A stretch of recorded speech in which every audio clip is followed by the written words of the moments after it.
Hello everyone. How are you doing today?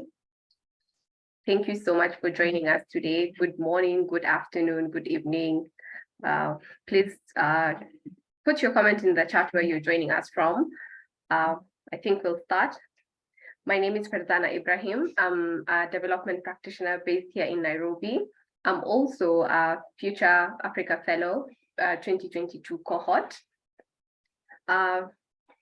Welcome to our session today. Future Africa was founded to redesign political and economic social discourse in Africa by bridging the gap between public policy leaders and young thought leaders.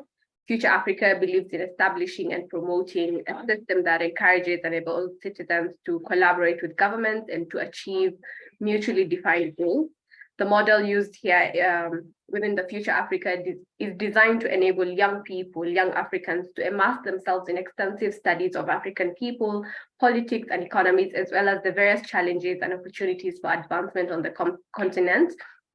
These young leaders will be then supported to develop innovative solutions through simulations, fact-finding research, policy reviews, and prototyping to drive in all of the different sectors they're interested in. One of these ways that Future Africa does this is through these Future Africa forums. And today's conversation that we are having is on the energy transition for Africa.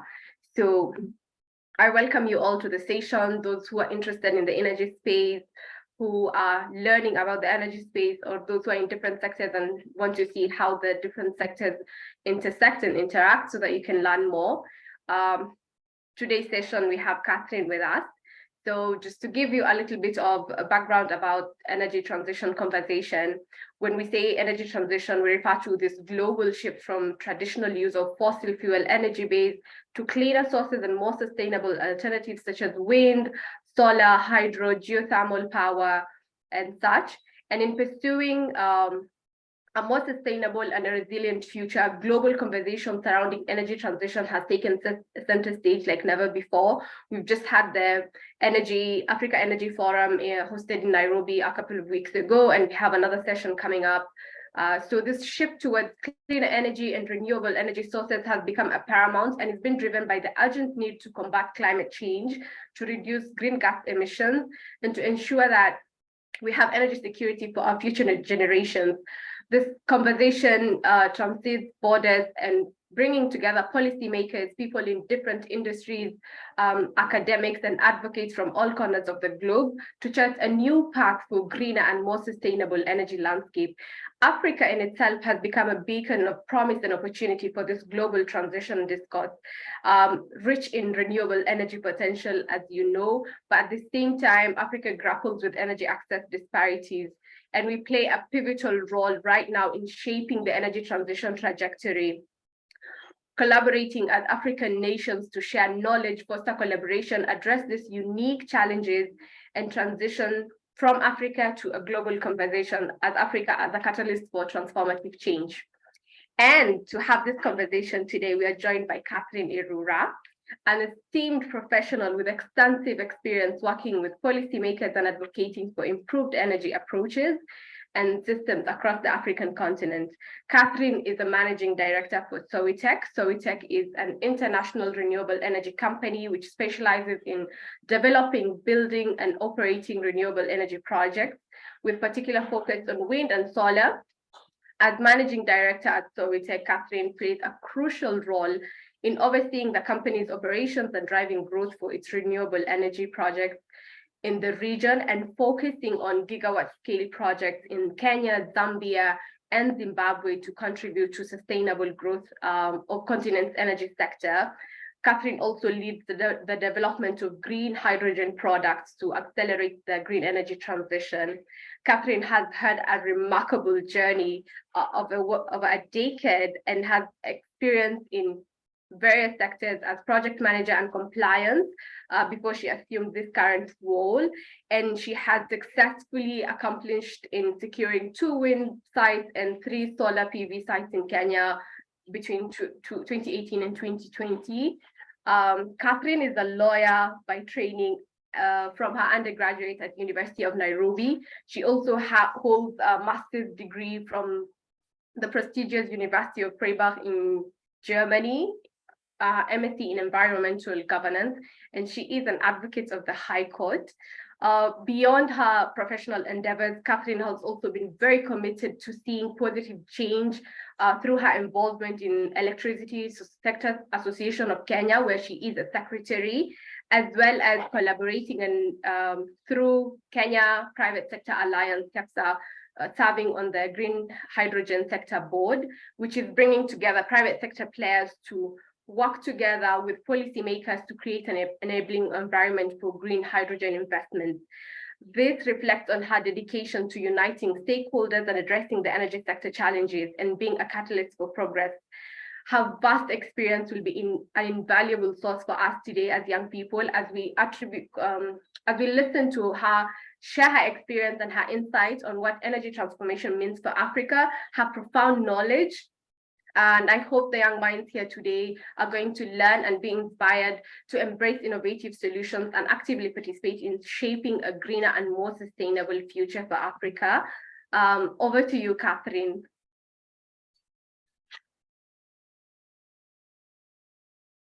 Thank you, Fazana, for that quite lengthy introduction. It's an honor for me to be here. And I'm very grateful for this invitation. As you did mention in my bio, I've been in this sector for the past almost 10 years, and I'm a sustainability enthusiast. So I'm quite keen to have this discussion with everyone who has joined in. Maybe you can allow me to share my presentation. Let me see if I can share it.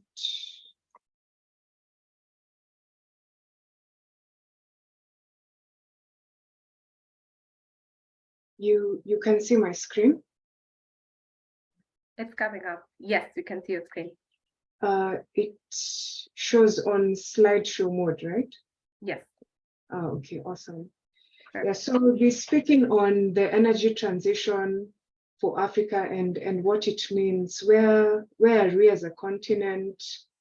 How can we change our story as a continent? What resources do we have? What is the status quo? And what can we do as African states to facilitate this energy transition? Yeah, so basically under the Paris Agreement, countries are required to reduce their greenhouse gas emissions. And this requires them to transition from their business as usual scenario to reduce the negative effects of climate change. So almost 12 African countries have signed up under the national determined contributions under the Paris Agreement of 2015. And the goal there is to come up with mitigative and adaptation measures to reduce climate change. And one of them is through this renewable energy transition. Basically, Africa carries the biggest burden of the adverse effects of climate change. As you can see in this slide, our total emissions that are energy related are just 3% of the global average of carbon dioxide emissions. So we also are disproportionately affected by the negative effects of climate change. We've seen this in the extreme weather events. For example, here in Kenya, for the past 2 years, we've had some of the worst droughts we have had in years. I work in communities here in the country developing wind projects, and as a company, we've had to support them a lot, especially financially because of the drought situation. And as you can see, climate is a global issue. Like countries in the global north who most of these effects are attributed to because of the way they developed, the emissions that were there and which are causing now these effects in Africa. Like all countries in the world are being affected by climate change. That's basically my point. But now we're disproportionately affected, but our contribution to the global pie of emissions is quite low.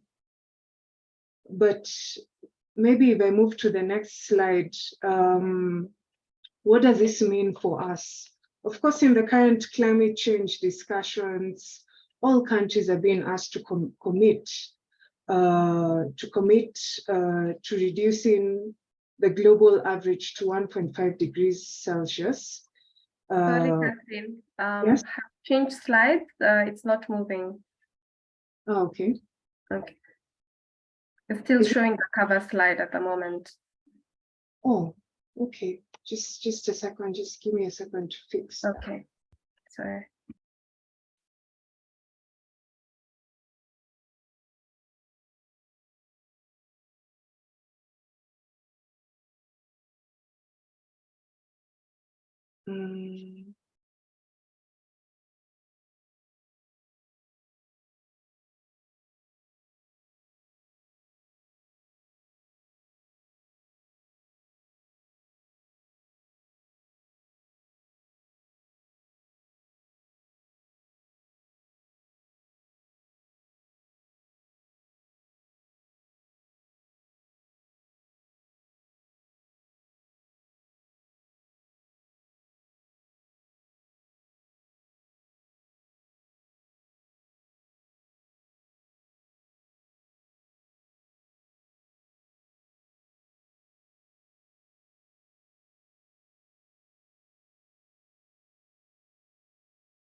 Yes, now they're moving, Catherine. Okay, sure. Sorry, yeah.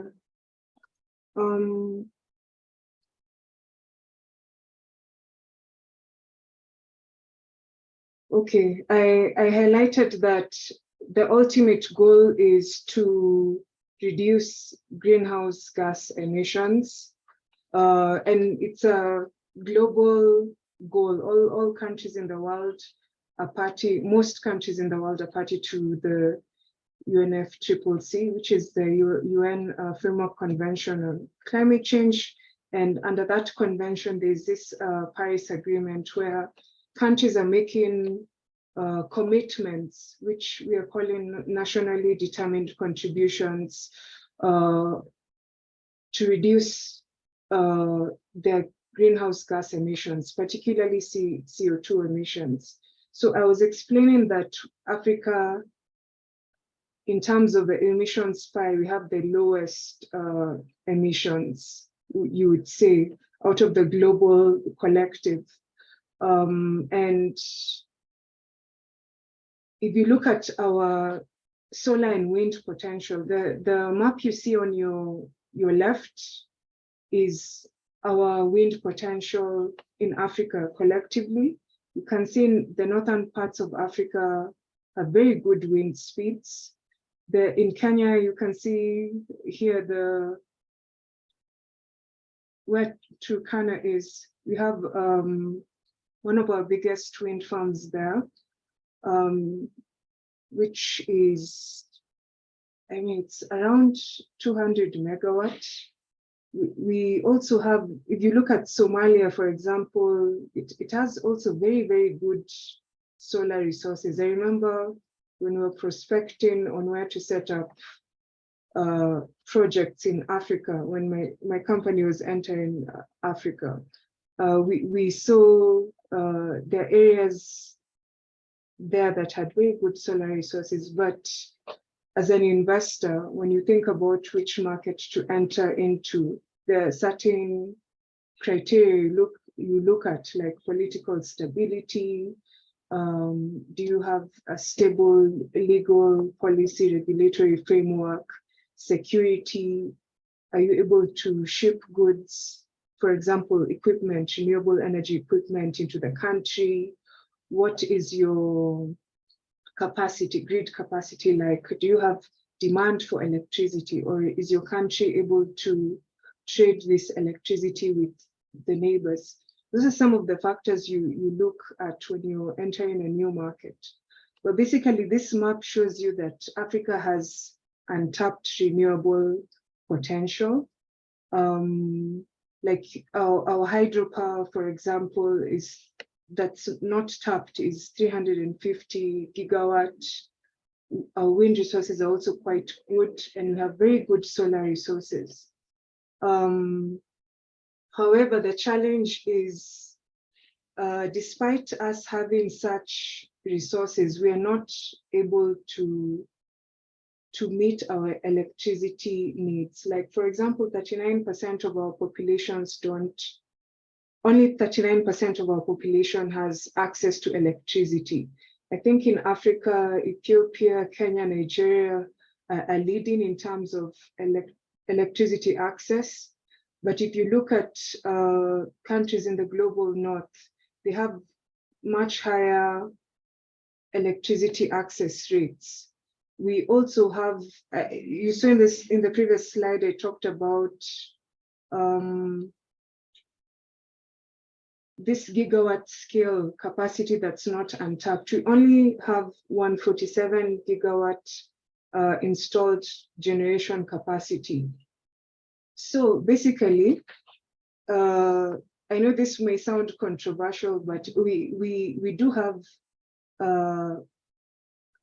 as compared to countries like Europe or North America, we have capacity to produce a lot of electricity, but we cannot use all of it, obviously.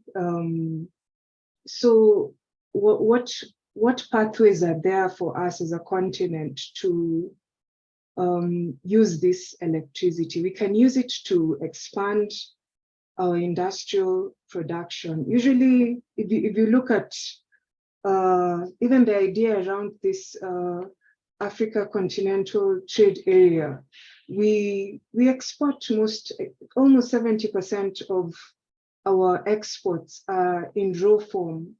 And I'll show you this in the next slide as well. If we had an opportunity to have more value addition to the minerals that we export, for example, or the agricultural produce, we would have an opportunity to tap into more energy. That's the way I think electricity demand would be created in the continent. And also, because of the climate change issues we are having, for example, if you look at Zimbabwe and Zambia, because of the climate change effects, I think there's been droughts, the hydro generation has gone down in the country. They have significant demand, I would say, right now for more renewables. Yeah, and Zimbabwe exports its electricity to South Africa, I believe, in the South Africa power pool. And we've seen the issues that South Africa has had with the load shedding. So we need to be strategic as a continent on how we can cooperate regionally. And we have around 5 power pools, 5 regional power pools, and start trading, have bilateral power trading contracts between countries, invest more in transmission and distribution of electricity between African countries, and find harmonized tariffs, because these tariffs, like for example, when Ethiopia sells electricity to Kenya, it will maybe give a tariff of 4 shillings or 3 shillings, but the end user in Nairobi will pay a much higher price because of the cost of the infrastructure that was used to wheel this electricity from Ethiopia to Kenya and all these other add-on costs. So as a continent, there's a lot of work that's going on with utilities to try and resolve some of these issues.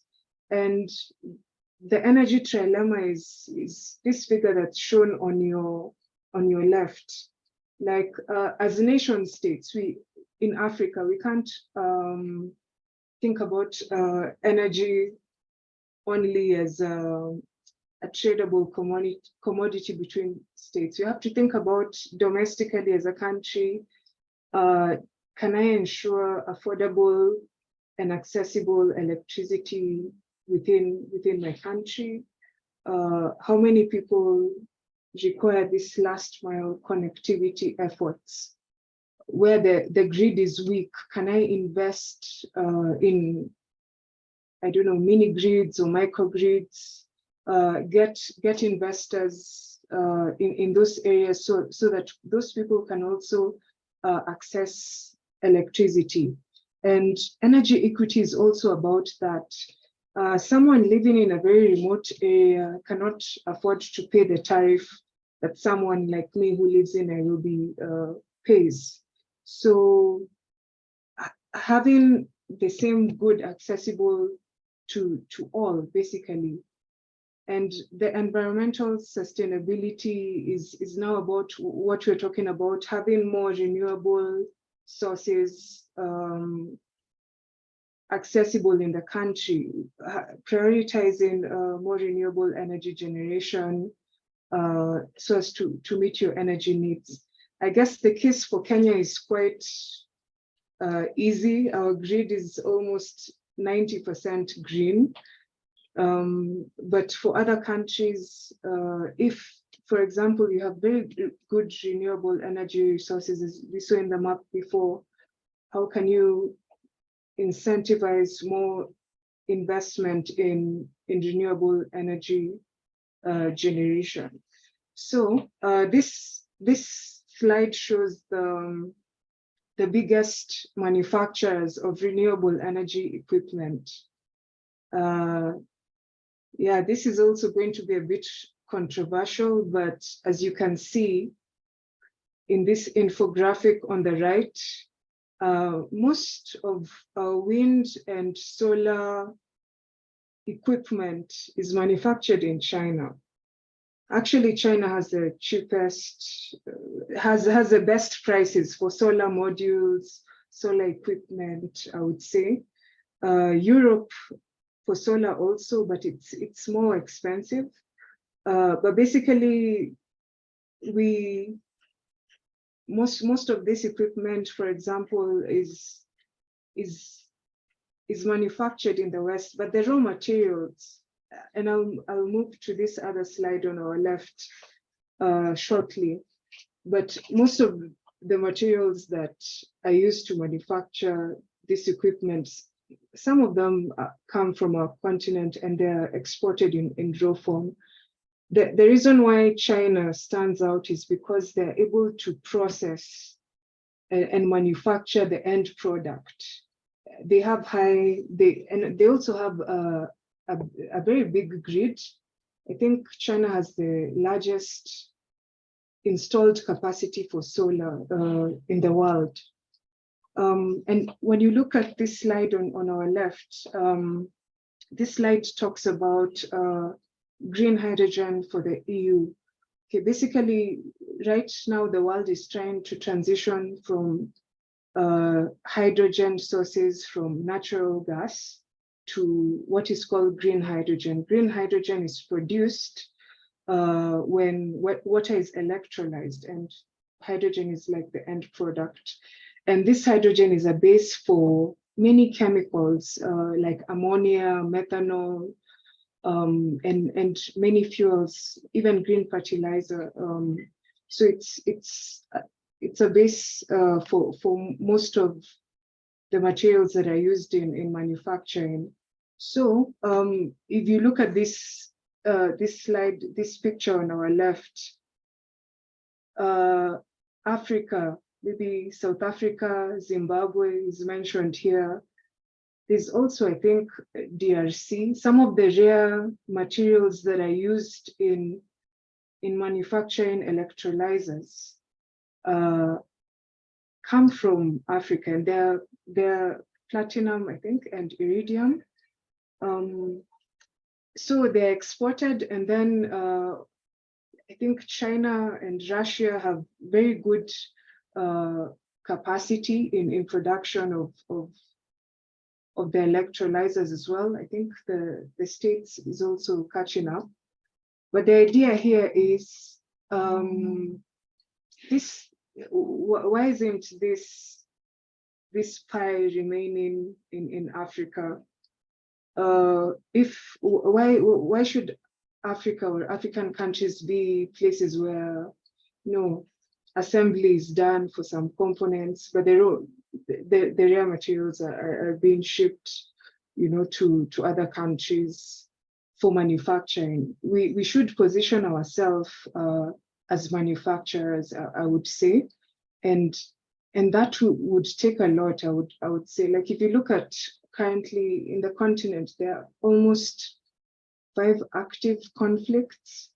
And we talked about the need of having a stable political environment for private investments to flourish. Having, despite having different 5-year term presidencies, I don't know how it works in different countries, having that stable policy and regulatory environment is one of the things investors look at when they're entering a market.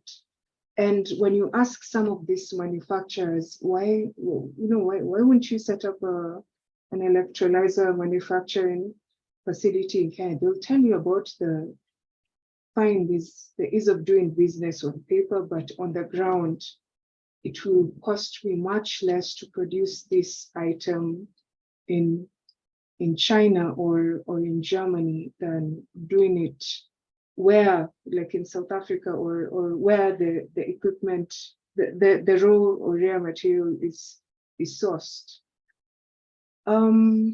So I think as I close my presentation, well, I talked about, I've really highlighted the need of us having a stable political environment and working towards that.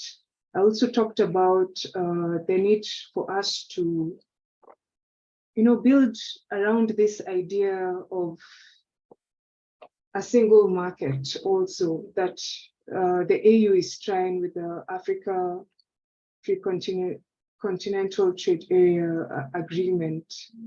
So we need as states to also have our long-term commitments to decarbonization and transition to clean energy, and have it in our legislation, have our energy planning for each of our countries more or less aligned with that goal. I think Kenya has the goal to transition to 100% clean energy by 2030.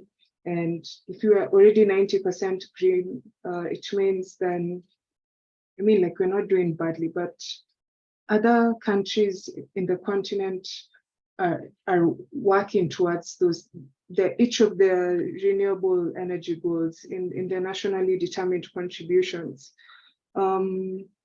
Also, I talked about the need to create robust institutions and utilities. We need to invest more in having our countries interconnected and have just a common platform for sector planners and ministries and regulators. As countries, you also have to have standards, how bankable energy projects are developed. And I talked about the key issues that come up when an investor is looking to enter a market.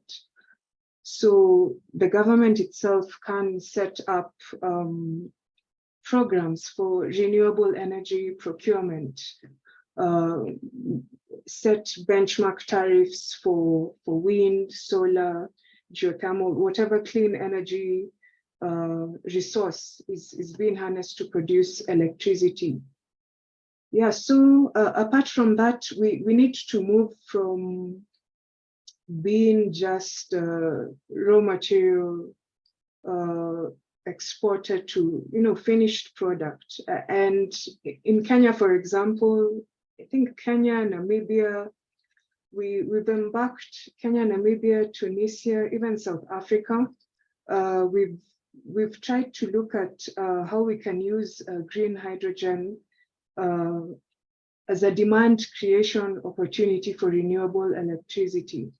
I remember the slide I talked about where this raw materials for electrolyzers come from. So basically the world is transitioning from natural gas-based sources of hydrogen to what is called green hydrogen. And most African countries are also positioning themselves to produce green hydrogen, and with the end products being like green fertilizer, green ammonia, methanol, which is used in production of various chemical products. It's used as a shipping fuel. So there are opportunities for even trade within the continent, and we should try and encourage that. I mean, why should I be eating, I don't know, cheese from Holland instead of, and we have milk. I mean, we have milk in the country. You can buy Brown's cheese from the supermarket. We should be able to have these supply chains within the continent, and countries that have goods that can be consumed in our country, try to facilitate that market trade, I would say. Yeah, so that's my outlook. I know I've been a bit controversial as well about this global North and South relationships, but yeah, I'm open to questions. Yeah.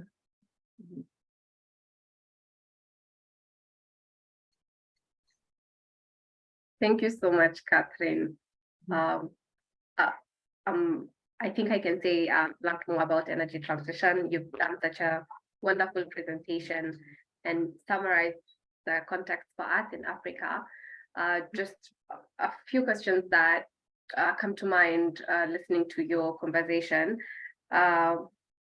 You've mentioned a couple of countries such as Kenya that are at 90% using grid energy and green energy.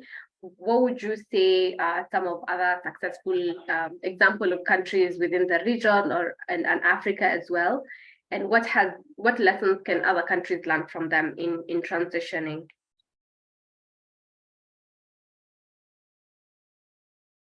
Sorry, could you repeat the question again? I didn't quite. Okay. So the question was, you've mentioned some successful examples such as Kenya that are at 90%.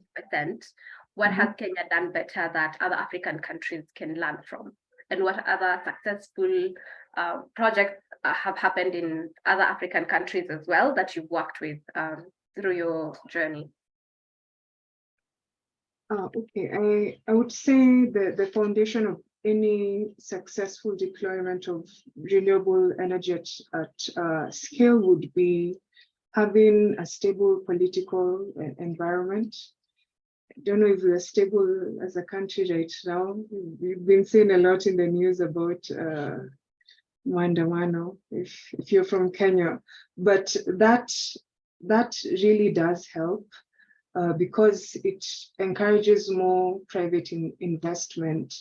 Also having a demand for the electricity, or having ways to create that demand for electricity. For example, apart from these utility scale projects, you see the ones that are fed to the national grid, we have many other companies in the market that are doing their own captive power. For example, you install 10 megawatt on your land to feed into your factory, or you install rooftop solar to feed into your production. So you use solar and you use grid electricity on the other hand. So there's a lot of space, I would say, currently for private sector investment that has made that possible. Other countries you've seen where it's been successful is like South Africa, because they have it's called the REIPP. It's like the renewable energy procurement program in their country, and they have a one-stop shop for all issues related to renewable energy procurement. So you develop your project and everything that you need to do. They even have mapped the environmentally sensitive areas, the renewable energy zones in their country are also mapped. So when you get into the country as an investor, it's very easy for you to know where the good spots are, and your job is just to go on the ground and negotiate with the landowners on how you secure land for the project, what the community benefits would be. So they have a very good framework, and it's predictable. You know, after every 3-4 years, there will be a renewable energy auction. And this has enabled them to then have very low tariffs for procurement of renewable electricity. Yeah, so I think South Africa is a good case, I would say. Though you could argue they are facing a lot of issues with load shedding right now, but they have a very good program. In fact, Kenya is trying to borrow from that for its own renewable energy procurement. Yeah. Thank you, Catherine. Well said.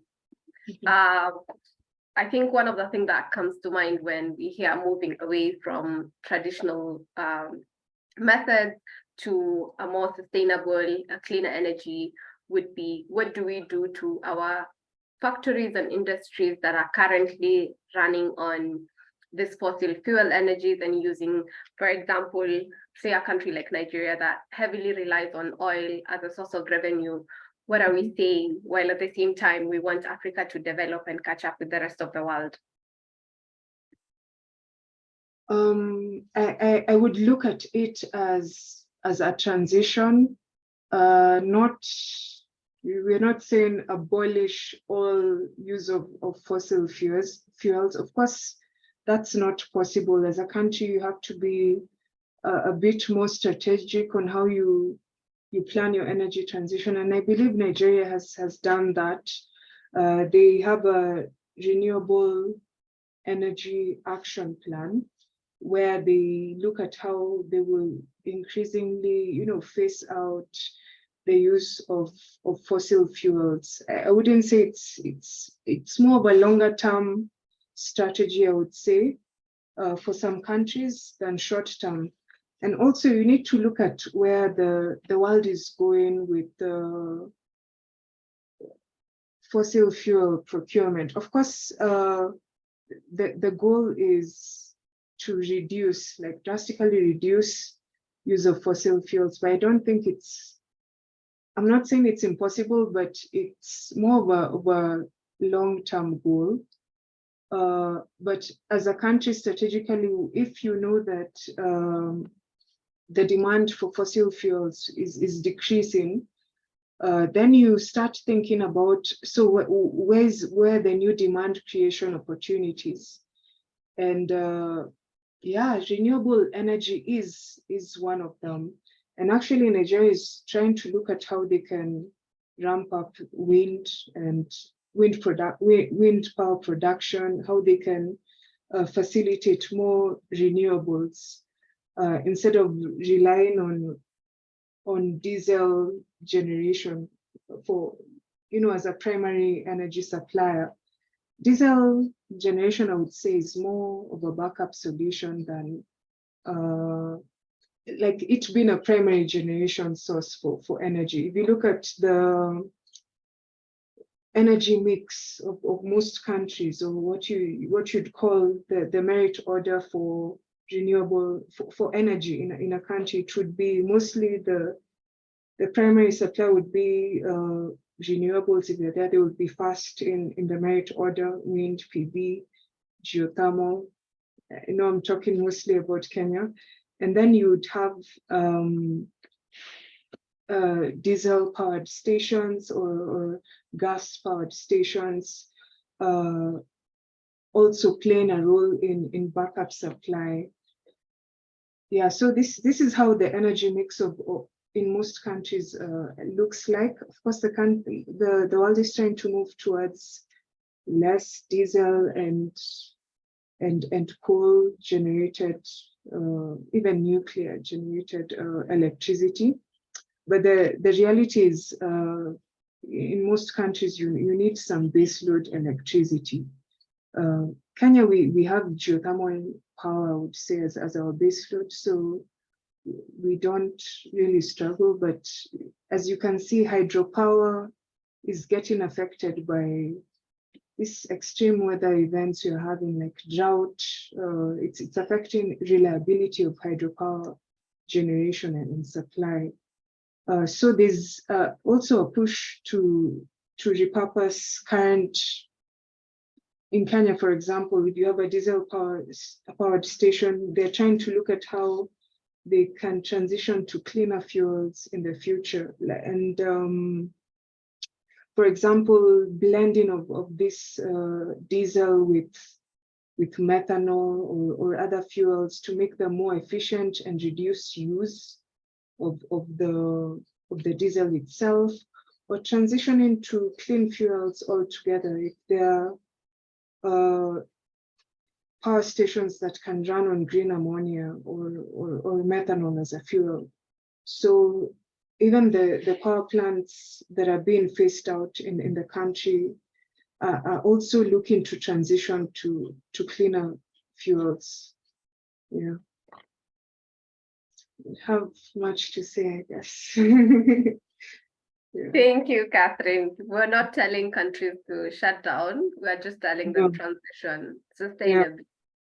I think one last question was your point on when we have these tariffs in place and in trying to bring countries to trade with each other and export. You mentioned how ultimately the cost of infrastructure makes the price of utility for the end user extremely expensive. What avenues can African governments use to finance some of this infrastructure development, given that we are in debt? We're in absolute debt, we can't ask for more money. What are some of the innovative financing solutions out there for energy? I think we should look at opportunities to finance locally. And here I'm talking about local pension schemes. And we've seen this working with Old Mutual, for example, in some markets. Having local financing can play a big role, I would say, in reducing the high cost of investment, I would say.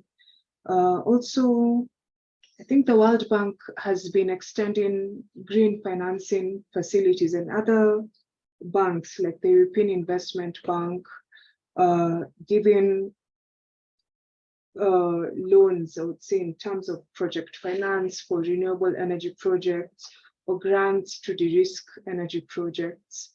Yeah, those are opportunities that can be explored. But I think as a continent, we also have to think about how we can finance our own infrastructure, transmission, distribution, not only renewable energy investments, and having cheap debt, okay, not cheap debt, but relatively affordable debt for this project also now guarantees they will run over the lifetime of the generating as assets, I would say. So I think there's that opportunity for local financing to come through, I would say. And of course, corporate finance is really expensive at the moment for projects. But looking into ways in reducing those interest rates is something that can be explored. Yeah. Thank you, Catherine. I'm gonna now go to see questions from the audience. Let me start with this one in the chat box. So 2 questions here from Amondi. Which nationals make for the biggest percentage of investors in the energy sector? And then question 2 is, presuming Africans don't, I think don't invest, or maybe you can clarify, Amondi, what can be done to attract African investors into the energy sector?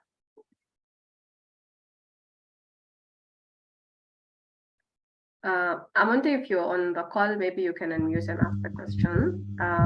Do you mean European nationals or foreign nationals, or who? Okay, let me give a background to that. Okay. A common reason why maybe investment is relatively low was because of political stability, and my view comes from the fact that Africa is mostly politically unstable because politics is always like the means to an end.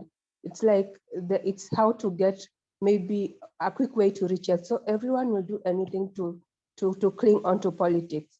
And the only way, maybe, and one way to go about making this not be the case is through maybe investments. And maybe if Africans who understand the situation can invest in the energy sector, for example, then there'll be more economically empowered people, and politics wouldn't be a life and death situation. And so I was like, which nationals make for the most investors, and how can we make African investors who understand the African problem be the big percentage of investors, so that we reduce on the political instability and give more avenues for creating wealth and gaining wealth. That's all.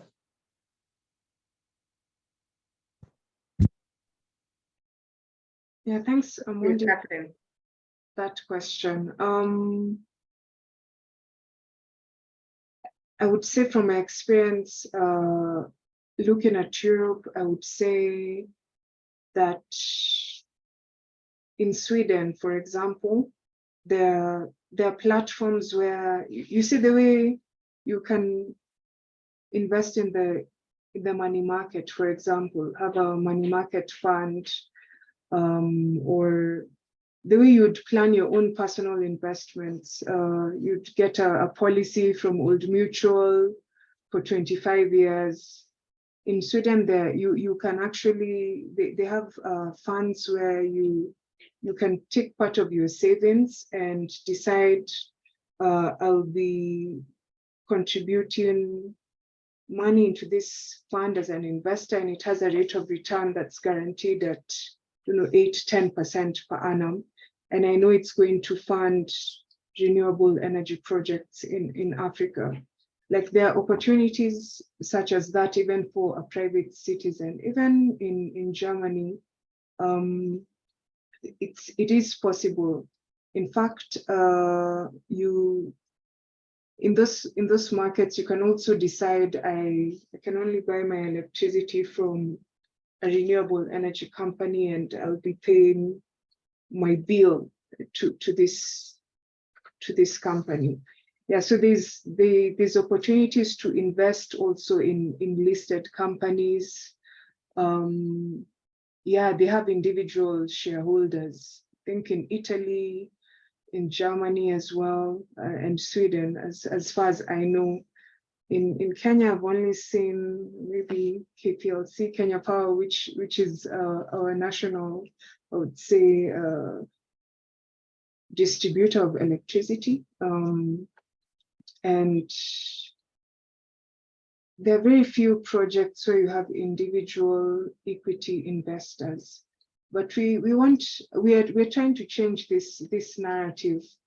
And what is helping us, I would say, in Kenya, even Zambia, Zimbabwe markets where we operate, is there's some projects where you'd be shocked, like which you can apply for grants to de-risk the project. You have a very good project idea, you have a good site, but you don't have enough funding to do all the feasibility studies. You can apply for grants to do the feasibility studies, co-finance part of it. And then in the end, you need an anchor investor. If your project is feasible, you get out there, the P4Gs, G4G is also like a platform where you can pitch this EEP Africa, NORAD.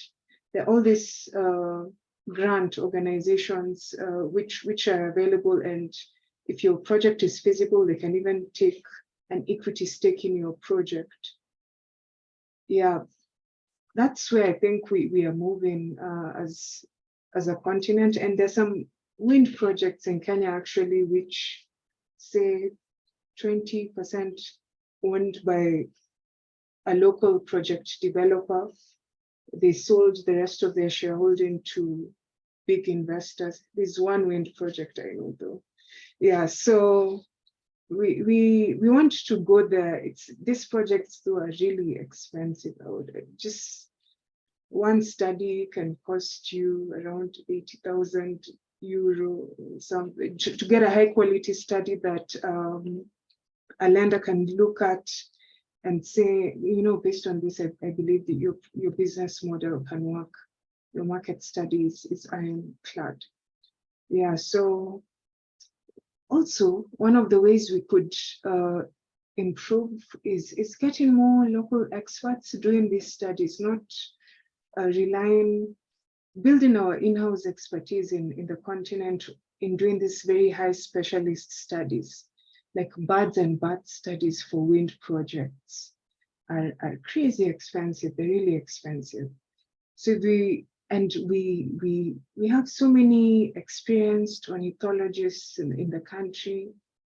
If they can be able to do this work, and in the end, it's of IFC, World Bank standard quality. It considers all the factors that are required for you to get external lending. Then yeah, that's one of the ways we can make our projects more affordable, I would say.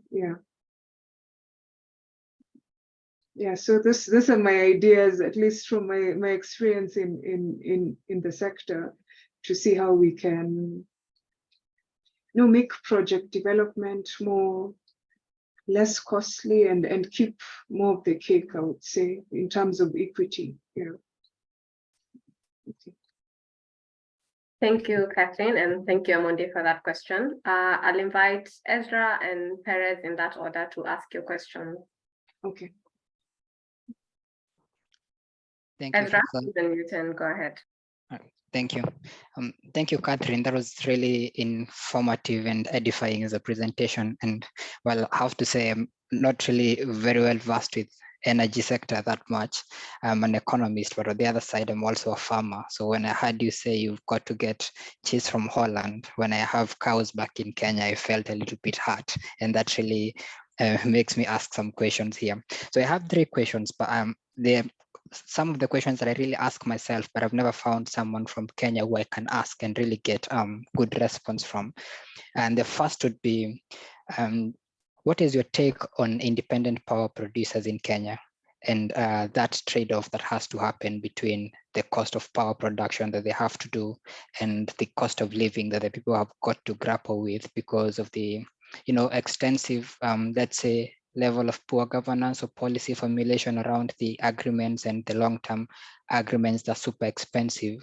And it becomes a business that some individuals are going to benefit, especially when you've had that conversation about investors really coming in who are local investors.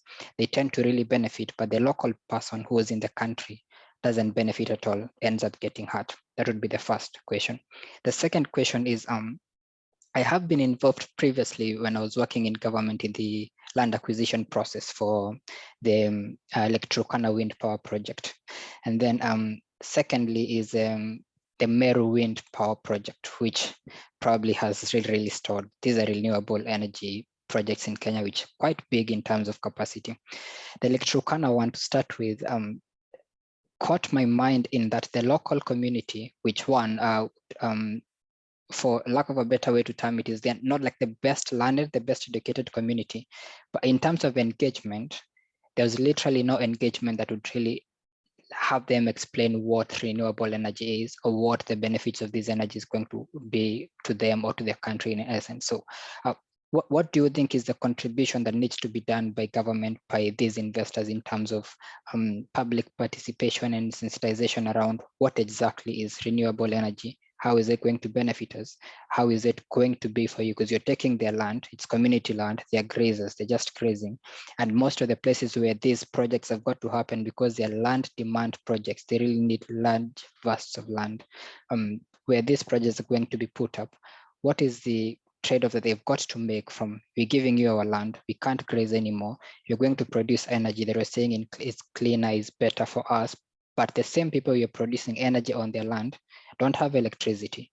They don't have any of that. They don't utilize any of that. So there is some trade-off there that doesn't really make sense. I really want to really get some sense of how the public sensitization happens. The third one is from my aspect as a farmer. And this is on a wider scale of not just renewable energy in terms of wind and all that, but hydro in real sense. There is this case that there's less irrigation done, there is less water projects done because electricity has got to be produced. There is this now balance between water that we need to produce, the food that we eat for agriculture. And then on the other side, we still need to produce energy and electricity in a way to manufacture or to, let's say, produce enough energy for industrial purposes, which is really, really, really good. But there are probably other alternatives that we could use at the moment to set up and still have the farmers be able to use the water for agricultural purposes and not have it rationed. They don't have to rely on rainfall. They can use water from the, like let's say piped water from the mountain, from where I come from, the rural country, like a place in Kenya. So from that balance, where does it end in terms of the farmer is losing, the country is winning in terms of energy, or the country is losing in terms of energy, but the farmer is winning in terms of production of agricultural products? Yeah, I think those should be my 3 questions. But next time, please don't buy cheese from Holland. I'm going to try my best to do something in Kenya. Thank you. Thank you, Ezra. Catherine, would you want to respond to those parts before we go to Perez? Yes, I think Mugambi has raised a very key question there about the social license for these big infrastructure projects that are it could be transmission lines, wind farms. He talked about the Lake Turkana wind farm, and he talked about how the benefits of that power generation not really trickling down to the local community. How can government come in? I must say, as far as I know, that project, do you know how long it took for that project to get from development to construction? It took I think over 8 years. Over 8 years. That the time the developer went to the ground, we didn't have the new Land Act in Kenya. That land was owned by, I think, the county council of the day.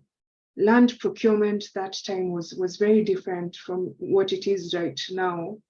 So, of course, that project developer has tried to evolve to what the land laws and regulations provide for right now. But the government also has a place there, I would say, because as an investor, you can't solve all the country's problems. Electricity access, whose job is it to build this high-level transmission line? I came there to build a wind farm. My job is to produce electricity, feed it into the substation. There's a rural electrification authority. I think it's called REREC in Kenya. That's meant to now foster electricity access in that area. However, since I am an investor in that area, I can come up with initiatives to foster electricity access. I would have to have that discussion with the community and also be realistic about what are the high level, I would say, priorities. I think Lake Turkana came up with a trust that does projects in the area. Yes. Based on what they had a discussion with the community. But in terms of social license, I agree that that was a huge lesson learned. Also, the issue about taking land for wind projects. Do you know landowners actually lease land? Like you pay for turbine position of the use of the land. You pay for easements. In your project area, anyone who has any infrastructure actually gets paid. In fact, if you look at the Kipeto wind farm, they even had to upgrade their homes from Manyatas to like, and you can imagine Maasais have many wives.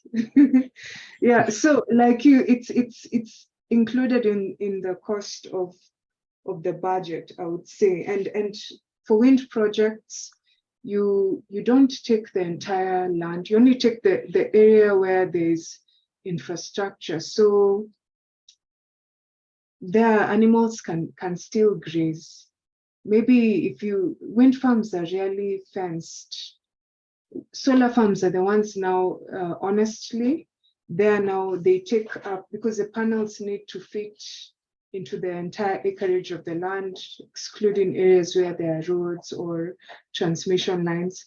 There now, I agree, depending on your site, you would have to sit down with the community and find out, so you're leasing land for me and I'm paying you per acre for use of your land. Where will you graze your goods? Can I be able to build panels that are high enough for sheep to come and graze underneath? Sorry, goats to graze underneath maybe twice a week?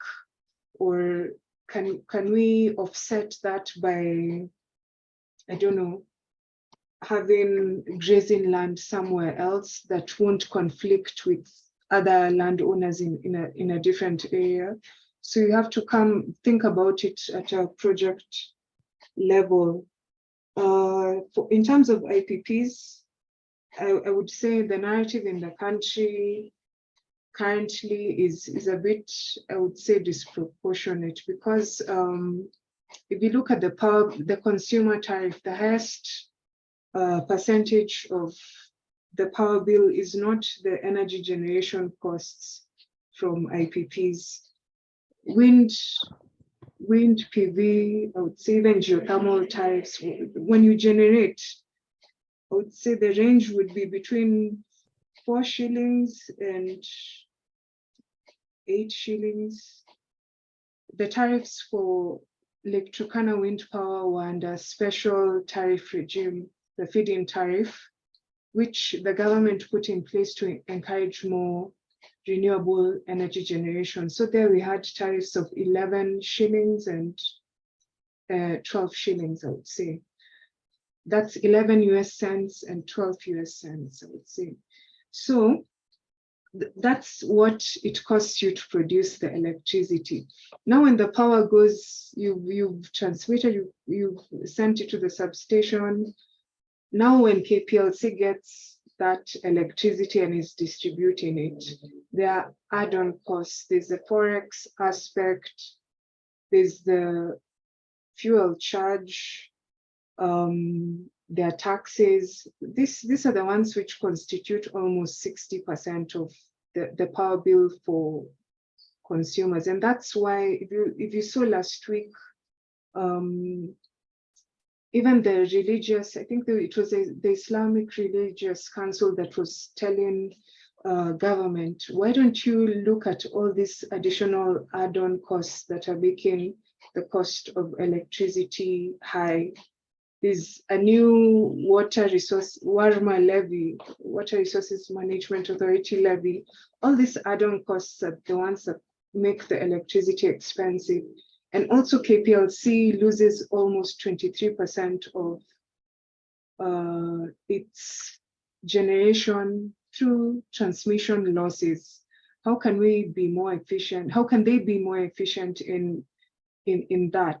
That could also further reduce the cost, because at the end, the add-on cost shift to the consumer. I also buy tokens at home, so I am feeling the pinch. And as a sector, we are trying to also find ways to further reduce generation costs.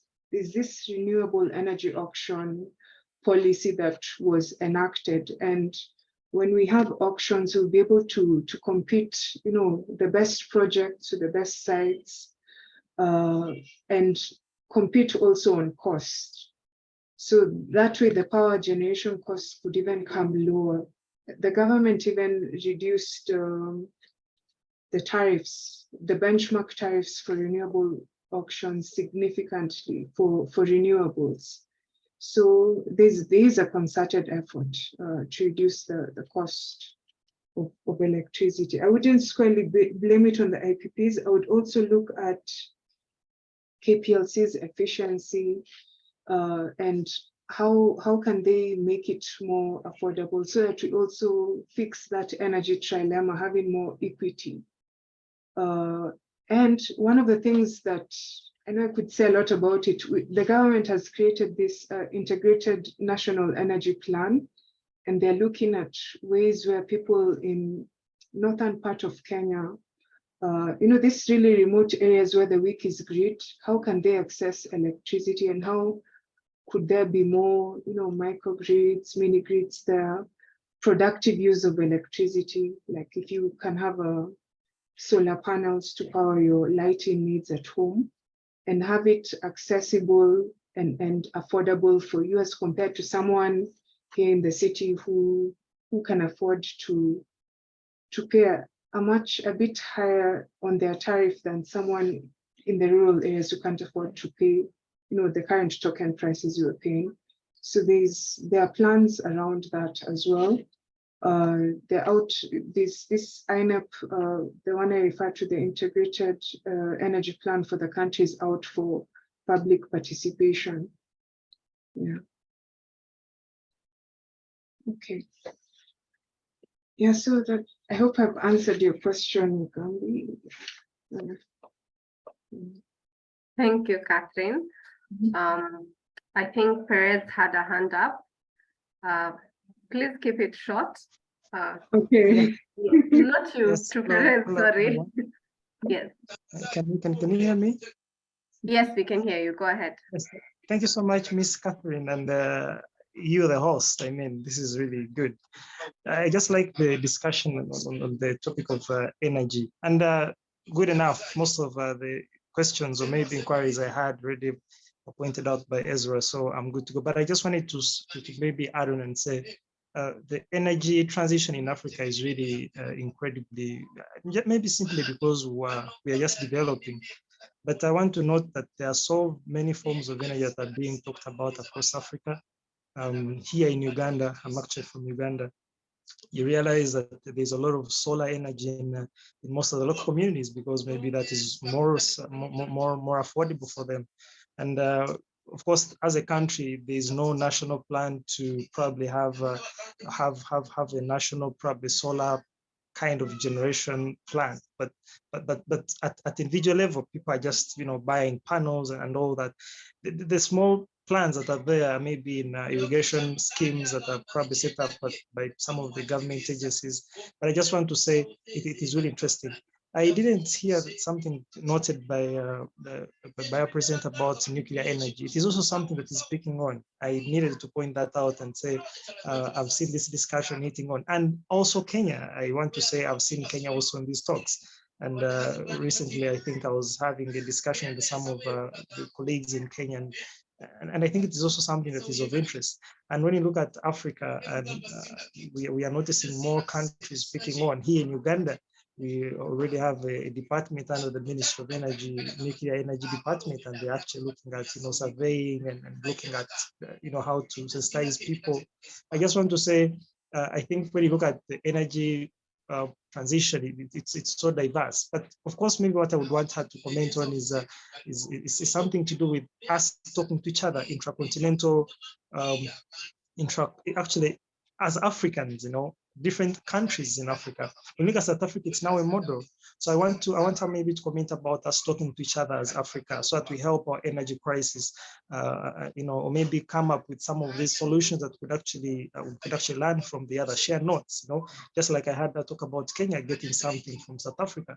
I think that is most of what we need, and I think it could also save the criticism we get from the Western world, but also we need them because they're the ones actually are going to, get these technologies, live moving here, because they have the resources they have, and all that. So thank you so much. I hope I wasn't too long, but it was really a nice discussion, and I liked what Catherine was presenting. Thank you again. Thank you, Perez. Catherine, I'll combine it with one more question from the chat. And I think it's about the sentiment of how do we get more people involved to understand and create this awareness for the need for this energy transition.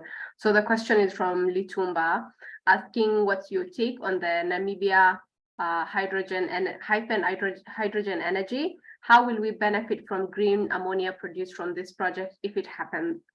And for you to also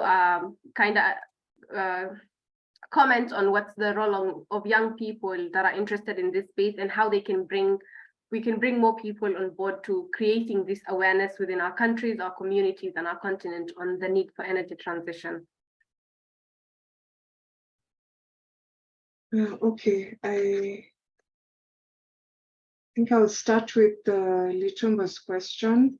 Yeah, actually, Namibia does have a hydrogen strategy, and that hyphen project, one of the things, at least we've learned from presentations from this project, would be electrification of Namibia. Has very good wind resources around the coast.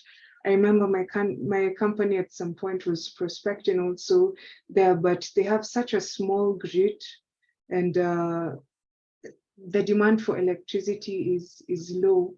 So producing hydrogen from renewable electricity is one of the ways that they can be able to, industrialize, because most of the hydrogen that will be produced in this hyphen project, I understand, will be exported. They already have high-level offtake agreements with Germany and other countries. They've done procurement for the hydrogen derivatives already. So, of course, there's the aspect of communities also having access to water in that area, desalinized water. There's improved electrification and infrastructure. However, I also think there's an opportunity for trade within the continent, the green ammonia or green fertilizer. If you look at, Africa, our mainstay is agriculture. We import most of our fertilizer from countries like Russia, Ukraine.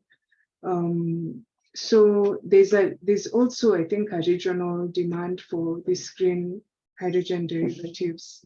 There's also an opportunity through power pooling, to be able to sell that excess electricity that's generated to other countries in the south that have insufficient supply of electricity. So it also unlocks that opportunity for regional trade.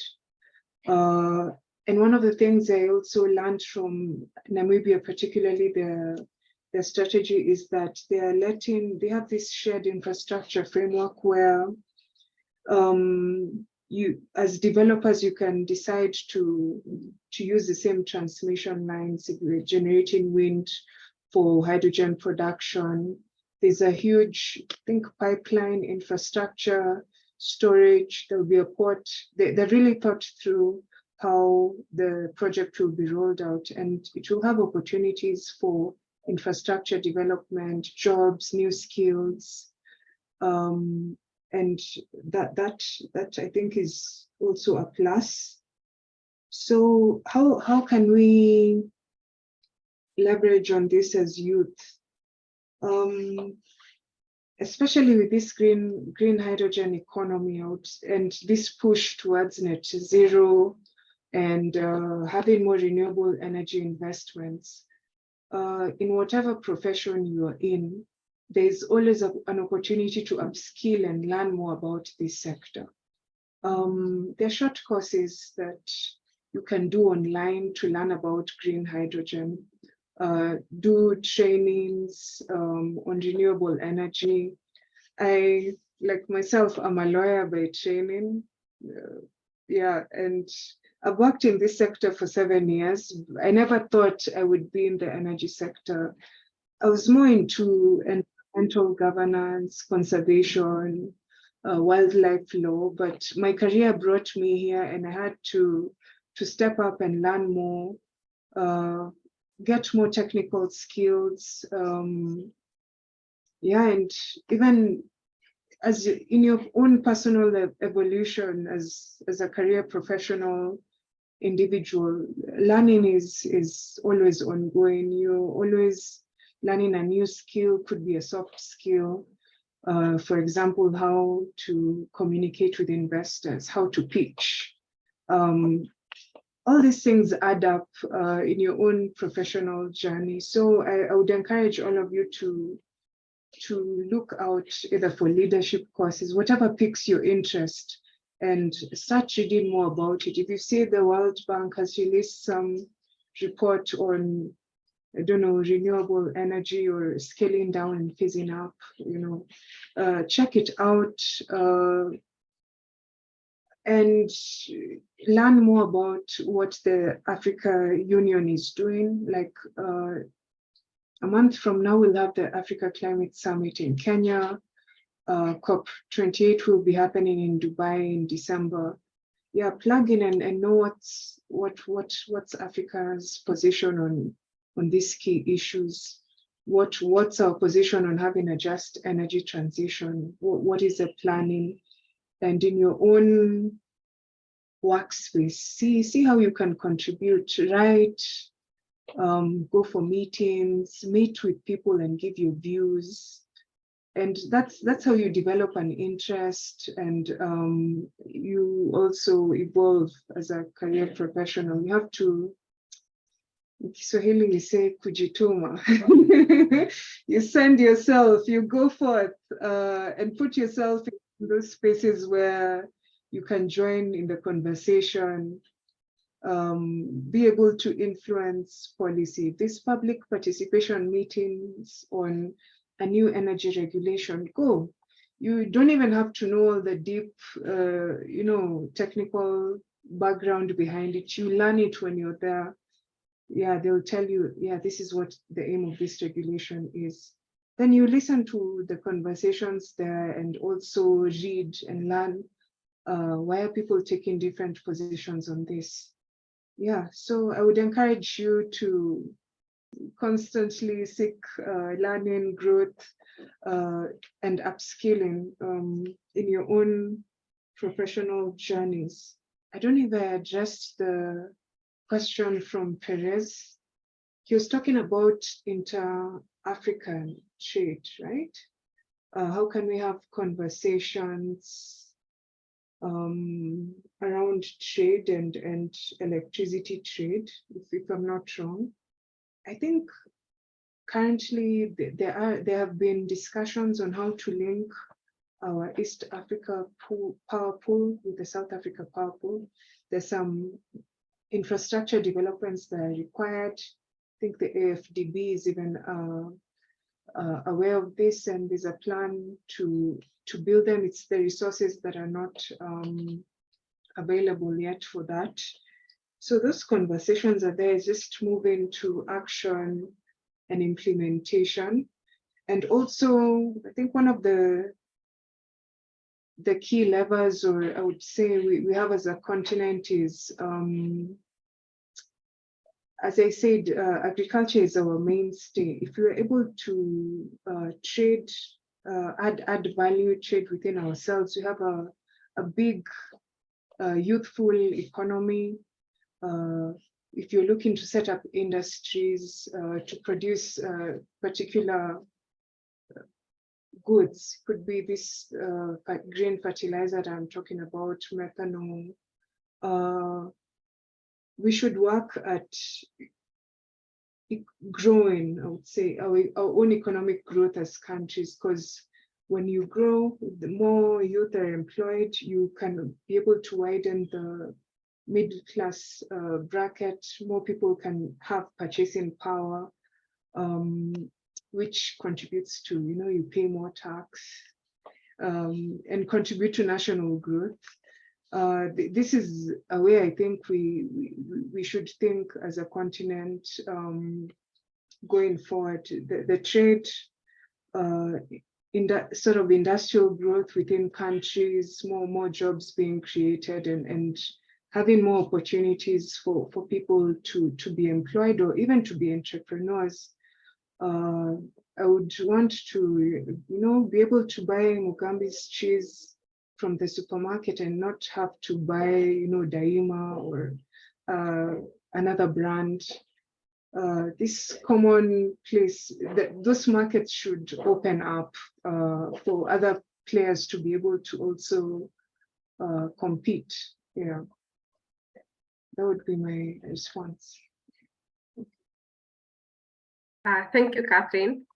Well said. Young people, this is your call. Be more involved in this conversation. Learning is a continuous journey. Well said, Catherine. I think there are no more questions. Any final remarks, Catherine, as we come to the end of our session? I would say that, well, I've talked a lot about our renewable energy potential as a continent, ways in which we can industrialize the opportunities that are there. I think this thinking is also high level, you can see it in the pronouncements from different heads of states. Like our president here in Kenya talked about having a common platform for lending, not to really rely on USD, for example, as a benchmark. There are ideas that are coming out on how we can finance projects within the AU, for example, through the Africa Development Bank.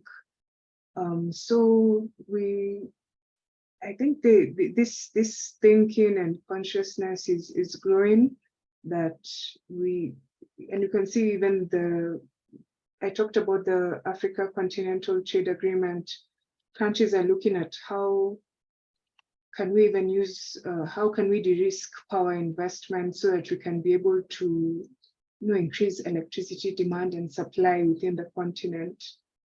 The continent is starting to think strategically about that and how to get financing for this. So let's keep in touch with these conversations and be aware that there's room for growth. I would say there's room for this vision being realized.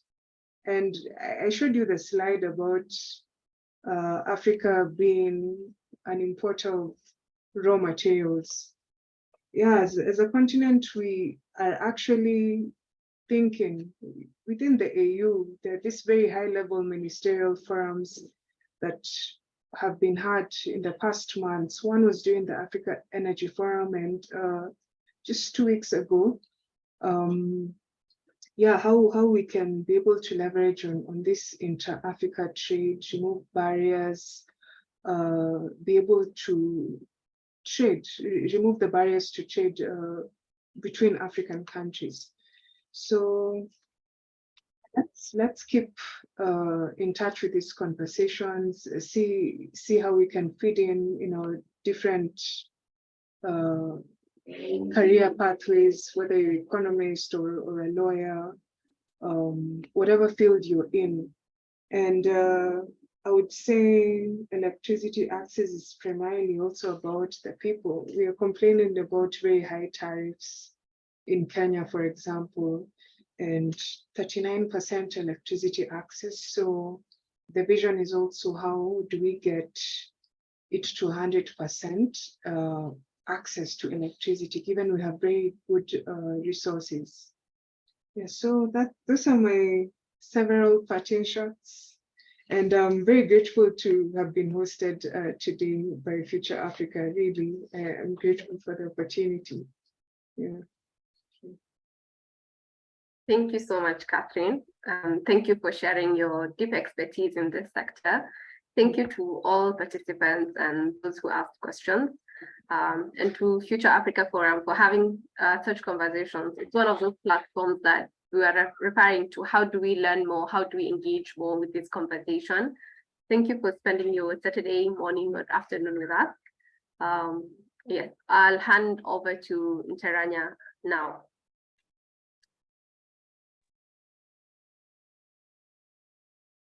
Thank you, everyone. Nothing much to add. Thank you, Catherine, for making time today and honoring us as a speaker.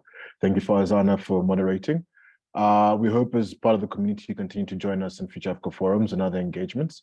But otherwise, as they both said and both made important, let's continue to learn and make an impact in all the different sectors.